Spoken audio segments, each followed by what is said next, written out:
Il est 8h50, heure locale, quand le navire de l'ONG SOS Méditerranée entre dans la base navale de Toulon, après 3 semaines d'errance à la recherche d'un port.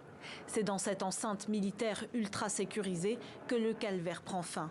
La première urgence est sanitaire, un grand nombre de passagers seraient souffrants.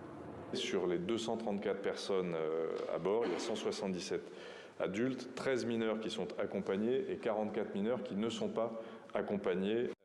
Pour les personnes qui n'auraient pas vocation ni à rester en France, ni à bénéficier d'une relocalisation dans un autre État européen, d'organiser leur retour vers leur pays d'origine. En attendant, ces migrants vont être transférés vers un centre administratif sur la presqu'île de Gien, à une vingtaine de kilomètres à l'est de Toulon. Pendant une vingtaine de jours, le site est déclaré zone d'attente internationale. Les migrants ne seront donc pas techniquement sur le sol français. Paris le réaffirme, cet accueil est exceptionnel, car après le refus de Rome de laisser accoster le bateau sur ses côtes, comme l'exige le droit maritime, le ministre français de l'Intérieur avait qualifié la décision d'inhumaine. Entre les deux pays, le bras de fer confine désormais à la crise diplomatique. J'ai été très marquée par la réaction agressive du gouvernement français,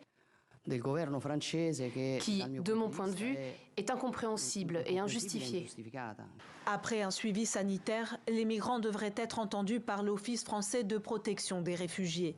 Mais 2 tiers d'entre eux quitteront dans tous les cas la France et seront relocalisés dans 9 pays, dont l'Allemagne, le Luxembourg, la Roumanie, le Portugal ou encore l'Irlande.